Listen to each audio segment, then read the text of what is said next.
అన్నమయ్య జిల్లా రాయచోటిలో శ్రీ వీరభద్రేశ్వర స్వామి పేర్వాట ఉత్సవం మార్చి 4వ తారీఖున జరిగింది అధ్యక్ష. ఇందులో జరిగిన ఒక సంఘటన గురించి సభకు తెలియజేయడానికి నేనున్నాను అధ్యక్ష.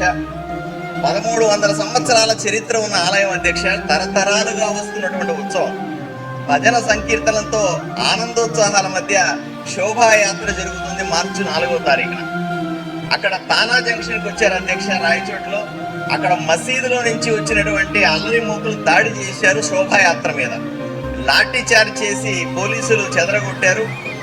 ఊరేగింపులో ఉన్న భక్తుల మీద కేసులు పెట్టారు పోలీసులు. అల్లరి మూకల మీద అయితే గొడవ చేశారని కేసు పెట్టారు. హిందూ భక్తుల మీద మాత్రం హత్యాయత్నం చేశారనే కేసు పెట్టడం జరిగింది అధ్యక్ష. అక్కడ ఎస్ఐ నరసింహారెడ్డి అనే వ్యక్తి ఎస్పీ గారికి ఒక కంప్లైంట్ రాస్తాడు అధ్యక్ష. ఆ కంప్లైంట్ లో ఆయన చెప్పేది ఏంటంటే, ఊరేగింపులో ఉన్నటువంటి హిందూ భక్తులు జై శ్రీరామ్ అనే నినాదాలు చేశారు అని చెప్తాడు. అయ్యా, రాష్ట్రంలో జై శ్రీరామ్ అనే నినాదం చేయడానికి పోలీస్ అనుమతి కావాలా అని నేను హోంమంత్రిని సూటిగా ప్రశ్నిస్తా ఉన్నా.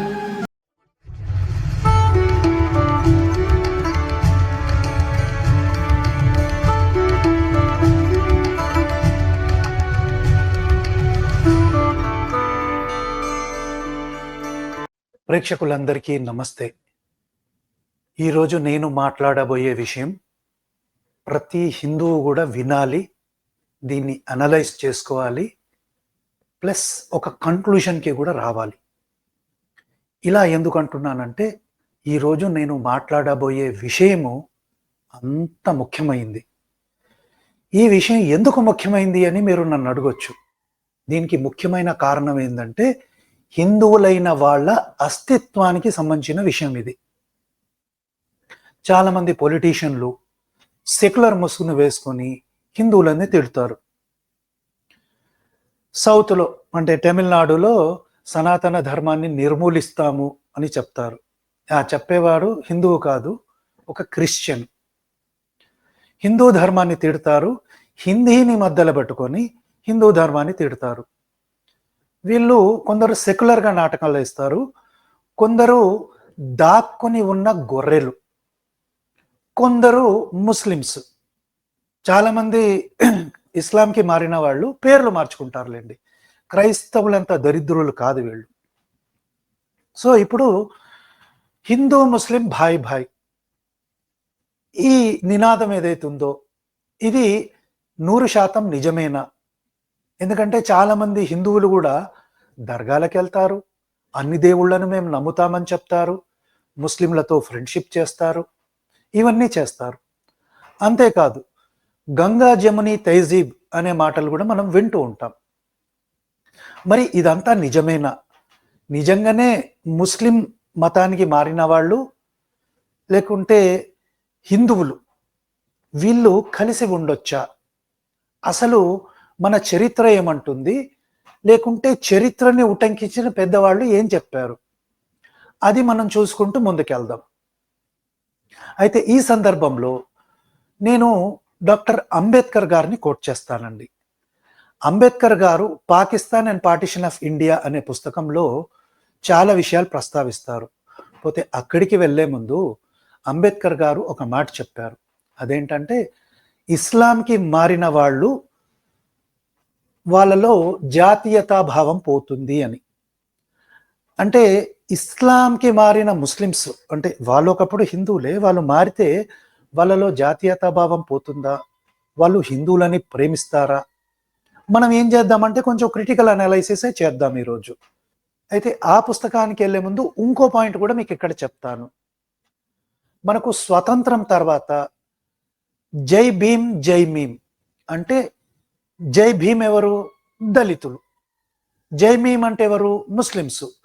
వీళ్ళ ఐక్యత చాలా గొప్పది, వాళ్ళు కలిసి ఉండాలి అని చాలామంది అనుకున్నారు. ఈ సిద్ధాంతం అప్పటి నుంచే ఉంది. ఈరోజు ఓవైసీ లాంటి మత పిచ్చిగాళ్ళు కూడా జై భీమ్ అంటున్నారు. మరి నిజంగానే జై భీమ్ అనేది సిద్ధాంతానికి, హిస్టరీకి నిలబడుతుందా చూద్దాం. అయితే జోగేంద్రనాథ్ మండల్ అని ఒక దళితుడు స్వతంత్రం తర్వాత ఏం చేశారంటే జిన్నాతో స్నేహం చేశాడు. చేసి ఈయన పాకిస్తాన్కి వెళ్ళాడు. పాకిస్తాన్కి వెళ్ళిన తర్వాత ఈ మండల్ గారిని లా మినిస్టర్ని చేశారు. సో ముస్లిమ్స్ దళితులు చాలా గొప్పగా ఉంటారు, కలిసిమెలిసి ఉంటారు అని అనుకున్న ఆయనకి కొద్ది రోజుల్లోనే ఈ జిహాదీ టెర్రరిజం గురించి తెలవడం మొదలుపెట్టింది. ఆయనను ఎంత వివక్ష చేయడం మొదలుపెట్టారంటే ఇక తాను ఇది తెలుసుకొని పాకిస్తాన్ని వదిలేసి ఆయన ఇండియాకు వచ్చేశారు, ఇక్కడే కన్నుమూశారు. అంటే చరిత్రలో జరిగిన సంఘటన ఏంటంటే దళితులు అంటే హిందువులు ముస్లిమ్స్ ఎప్పుడూ కలిసి ఉండలేరు అని. ఇది చరిత్రలో డిసైడ్ అయిపోయింది. మనం ఈవెన్ ఆఫ్ఘనిస్తాన్కి వెళ్తే అక్కడ బుద్ధుడి విగ్రహాలు చాలా ఉండేవి. ఈరోజు దళితులు అనే చెప్పుకునే వాళ్ళు, బుద్ధిస్టులు అని చెప్పుకునే వాళ్ళు ఏమంటారంటే మేము భాయ్ భాయ్ అంటారు. కానీ మన బుద్ధుడి విగ్రహం చూస్తే ఆఫ్ఘనిస్తాన్లో తోపులు పెట్టి ఎగరగొట్టారు. మరి బుద్ధిస్టులు కానీ, దళితులు కానీ, హిందువులు కానీ ముస్లిమ్స్తో భాయ్ భాయ్ అవ్వగలరా? లేదు. ఇదే కాదు, దళిత స్త్రీల పట్ల కూడా పాకిస్తాన్లో కానీ, బంగ్లాదేశ్లో కానీ ఈ రోజుకు వివక్ష ఉంది. మనం చూసాం అనేక దళిత స్త్రీలని ఎత్తుకెళ్లడము, వాళ్ళని రేప్ చేయడము, తర్వాత చంపేయడం. మరి జై భీమ్ జై మీమ్ అనేది సాధ్యమా? కాదు.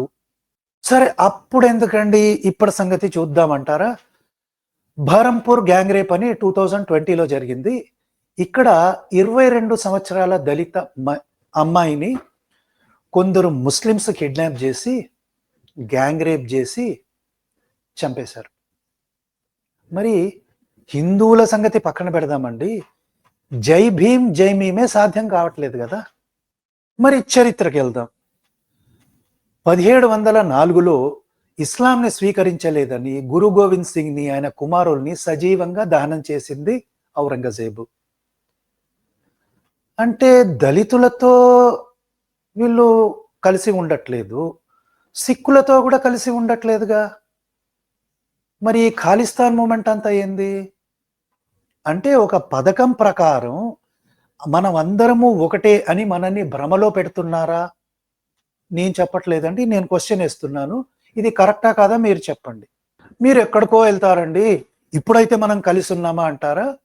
ఒక ఉదాహరణ ఇస్తాను. రాజస్థాన్లో ఈ మధ్యలే లాస్ట్ వారము 5 మంది మైనర్ హిందూ బాలికని 10 మంది జిహాదీలు ఎత్తుకెళ్ళి గ్యాంగ్ రేప్ చేశారు, వాళ్ళని హింసించారు, వీడియోలు కూడా తీశారు. ఎక్కడో తేడా కొడుతుందండి, నాకు కొంచెం అర్థం అవ్వట్లేదు. ఇంకొన్ని ఎగ్జాంపుల్స్ చూద్దాం. యూపీలో లాస్ట్ వారము ఒక దళిత బాలని కొందరు ముస్లిమ్స్ ఎత్తుకెళ్ళి సామూహికంగా రేప్ చేశారు. మళ్ళీ ఏదో తేడా కొడుతుందండి. ఈ ముస్లింలు బహుశా హిందువులతో కానీ, దళితులతో కానీ, సిక్కులతో కానీ కలిసి ఉండరేమో అని నాకు అనిపిస్తుందండి. మనం ఒక పని చేద్దామండి, ఇంకొన్ని ఎగ్జాంపుల్స్ చూద్దామా, బెటర్ ఉంటుంది. బాబా సాహెబ్ అంబేద్కర్ మెడికల్ కాలేజ్ అని ఒకటి ఉంది. ఇక్కడ ఒక ముస్లిం అసిస్టెంట్ ప్రొఫెసరు 13 మంది ఎంబీబీఎస్ చదువుకునే ముస్లిం అమ్మాయిలని లైంగికంగా హింసించాడు. వాడు తర్వాత సస్పెండ్ కూడా అయ్యాడు. ఉత్తరప్రదేశ్లో జై శ్రీరామ్ అని నినాదాలు చేస్తున్న ఒక హిందూ మీద దాడి చేశారు ఒక ముస్లిం గ్రూపు. నాకెక్కడో తేడా కొడుతుందండి. ఇదన్నీ ఎవరో పనిగట్టుకొని ప్రచారం చేస్తున్నారు. ప్రేక్షకులు ఇది నమ్మకండి. Hindu Muslims are bhai bhai, Sikh Muslims are bhai bhai, Dalit Muslims are bhai bhai. ఎవరో కుట్ర చేస్తున్నారండి. గుజరాత్లో వదోదరా నుంచి ఒక న్యూస్ నేను చూశానండి. ఇక్కడ కొందరు ముస్లిమ్స్ ఏం చేస్తున్నారంటే సమోసాలు తయారు చేస్తున్నారు. అంటే హిందువులు నాన్ వెజ్ తింటారండి, కానీ వీళ్ళు ఏం చేశారంటే దాంట్లో ఆవు మాంసాన్ని పెట్టి విక్రయిస్తున్నారు. తర్వాత పోలీసులను వీళ్ళని అరెస్ట్ చేసి మంచి సత్కారం చేశారు. ఇది కూడా ఫేక్ న్యూసే అయి ఉంటుందండి. హిందూ ముస్లిం భాయ్ భాయ్ అన్న తర్వాత ముస్లింలు హిందువుల పట్ల ఇట్లా ఎలా చేస్తారండి? హిందువులు ఆవుని తమ మాత అనుకుంటారు కదా, వాళ్ళు గోమాంసం తిన్నారు కదా, ఏదో తేడా జరుగుతుందండి. భాస్కర్ రాజు గారు, మీరే ఫేక్ న్యూస్ ప్రచారం చేస్తున్నారండి, ఇది తప్పండి.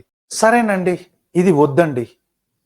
అసలు ముస్లిమ్స్ ఎంత మంచోళ్ళో కొన్ని వీడియోల ద్వారా మనం తెలుసుకుందాం. ఎందుకంటే ఇలాంటి ఫేక్ న్యూస్లు వద్దండి. ఫోటోలు ఎవడన్నా మార్పు చేస్తాడండి. మనము కొన్ని వీడియోలు చూద్దాం. ఒక వీడియో చూద్దాం. మన ముస్లిం సహోదరుడు చాలా మంచోడండి.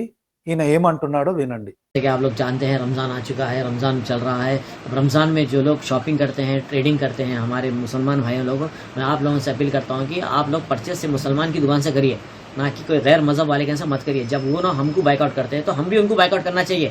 1 रुपये की चीज़ क्यों ना हो, मुसलमान वाले के से खरीदिए, मुसलमान की दुकान से खरीदिए, कोई गैर कौम वाले के से लेना ही नहीं है आपको। అదేంటండి, ఈయన ముస్లిం కాదండి, ఈయన ఎవరో బీజేపీ ఏజెంట్ అయి ఉంటాడు.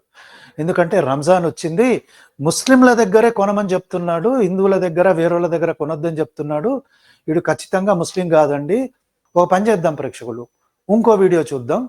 ఈ వీడియోలో మన ముస్లిం సోదరుడు ఏమంటున్నాడో ఒకసారి విందాం. होली तो हर साल आती है, होली तो हर साल आती है। जुम्मा तो हर हफ्ते आता है। जुमा तो जरूरी है, जुमा जरूरी है। होली का तो ऐसा है, आधा घंटा पहले खेल लो या आधा घंटा बाद खेल लो तो वो तो चल जाएगा। मगर जुम्मा का टाइम में कैसा है, जो ये आगे से मतलब मतलब ये टाइम एडजस्ट नहीं आदमी नमाज को जा रहा है, आप 2 मिनट रुक जाओ, वो निकल जाए फिर अपना। लेकिन जो 1 घंटे एडजस्टमेंट वाली बात है वो मुश्किल है। हाँ ऐसा है कि मान लो एक टाइम जो मतलब जो फिक्स है। అదేంటండి, ఈయన ఏదో తేడా ఉందండి. ఇది కూడా ఫేక్ వీడియోనేనండి. ఈ వీడియోలో ఇది మనకు వచ్చింది నార్త్ నుంచి. ఇక్కడ ఏంటంటే హోలీ చేసుకోవాలి హిందువులు. హోలీ చేసుకుందామంటే ముస్లిం సోదరులు ఏమంటున్నారంటే, మాకు నమాజ్ ముఖ్యము, అది టైంకి చేయాలి, అందున ఇది రంజాన్ కాబట్టి మీరే మీ హోలీని పోస్ట్పోన్ చేసుకోండి, మేమైతే తగ్గమని చెప్తున్నారు. వీళ్ళు కూడా ముస్లింలు కాదండి, వీళ్ళు ఎవరో టోపీలు పెట్టుకొని నాటకాలు ఆడుతున్నారండి. వీళ్ళు నిజమైన ముస్లిమ్స్ కాదండి. ఇది దుష్ప్రచారం అండి. హిందూ ముస్లిం యూనిటీ మీద దుష్ప్రచారం జరుగుతుంది. ఓ పని చేద్దామండి, ఇంకో వీడియో చూద్దాం.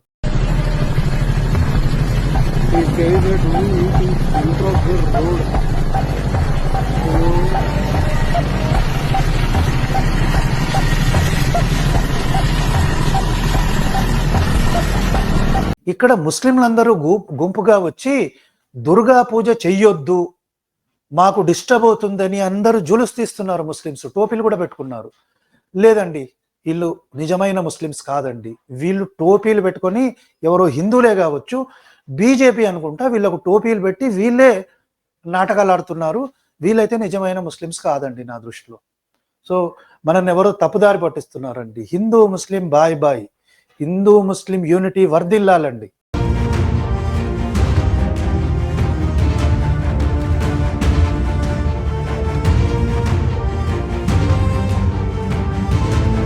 అదేంటండి, ముస్లిమ్స్ అంతా ఇక్కడ క్రిస్మస్ ట్రీని విరగొడుతున్నారు అంటే ముస్లిమ్స్ క్రిస్టియన్స్ కూడా బాయ్ బాయ్ కదా? భాస్కర్ రాజు గారు, మీరు అన్ని అబద్ధపు వీడియోలు ప్లే చేసి ముస్లింలని తప్పుదారి అంటే వాళ్ళని చెడ్డగా చూపెడుతున్నారు. మీరు ఇది తప్పండి అంటారా? ఈ వీడియోలన్నీ నాకు వచ్చాయండి. నేనైతే వీలైనంత వరకు మంచి వీడియోలో తీసుకొని చూపెడుతున్నారండి. కానీ నాకు తెలియదండి, అంటే ఇక్కడ ఎవరికో టోపీలు వేయించి వాళ్ళే క్రిస్మస్ ట్రీని విరగొడుతున్నట్టు చూపించి ముస్లింలని ఎవరో తప్పుదారి పట్టిస్తున్నట్టు నాకు అనిపిస్తుందండి. సో ఇవన్నీ చూస్తుంటే నాకు హిందూ ముస్లిం బాయ్ బాయ్ అని అనాలని ఎందుకో అనిపించట్లేదండి. నాకు ఏదో తేడా ఉందండి. మనకు ఈ పొలిటికల్ పార్టీలు కానీ ఈ మీడియా అంతా ఇన్ని రోజులు ఒక తప్పులో పెట్టినట్టు నాకు అనిపిస్తుందండి. ఎందుకంటే ముస్లిమ్స్ హిందువులతో బాయ్ బాయ్గా ఉండలేరండి. అది సాధ్యం కాదనిపిస్తుంది. ఎందుకంటే మనకి ఇన్ని రిపోర్ట్లు వచ్చాయి, ఇన్ని వీడియోలు చూసాం, ఎక్కడ కూడా ముస్లింలు హిందువులతో, దళితులతో, లేకుంటే సిక్కులతో, క్రిస్టియన్స్తో బాగుంటారేమో అని చూస్తున్నాను, కానీ ఎక్కడ మ్యాచ్ అవ్వట్లేదండి. నాకు మళ్ళీ ఇంకో న్యూస్ కూడా వచ్చిందండి రాయచోటి నుంచి. అక్కడ మన హిందువులు ఒక ఊరేగింపు తీస్తున్నారు, మస్జిద్ల ముందు నుంచి వెళ్ళొద్దు అని గొడవ స్టార్ట్ అయిందంట. మరి హిందూ ముస్లిం బాయ్ బాయ్ అయినప్పుడు, ముస్లింలు మన సోదరులు అయినప్పుడు, హిందువులు చాలా ప్రశాంతంగా ఒక ఊరేగింపు చేస్తున్నప్పుడు ముస్లింలు ఎందుకు అడ్డుకోవాలి? అంటే నాకు ప్రేక్షకులు ఒక విషయం అర్థమవుతుందండి, ఈ ముస్లిం అనేవాడు ఎప్పుడు కూడా ఎవరితో స్నేహం చేయలేడండి. ఇంపాసిబుల్ అనిపిస్తుందండి నాకైతే. అయితే నాకు ఇంకో న్యూస్ కూడా వచ్చిందండి, మధ్యప్రదేశ్ నుంచి వచ్చింది. భారతదేశం క్రికెట్ మ్యాచ్ గెలిచింది, ఛాంపియన్స్ ట్రోఫీ మనకు తెలిసిందే.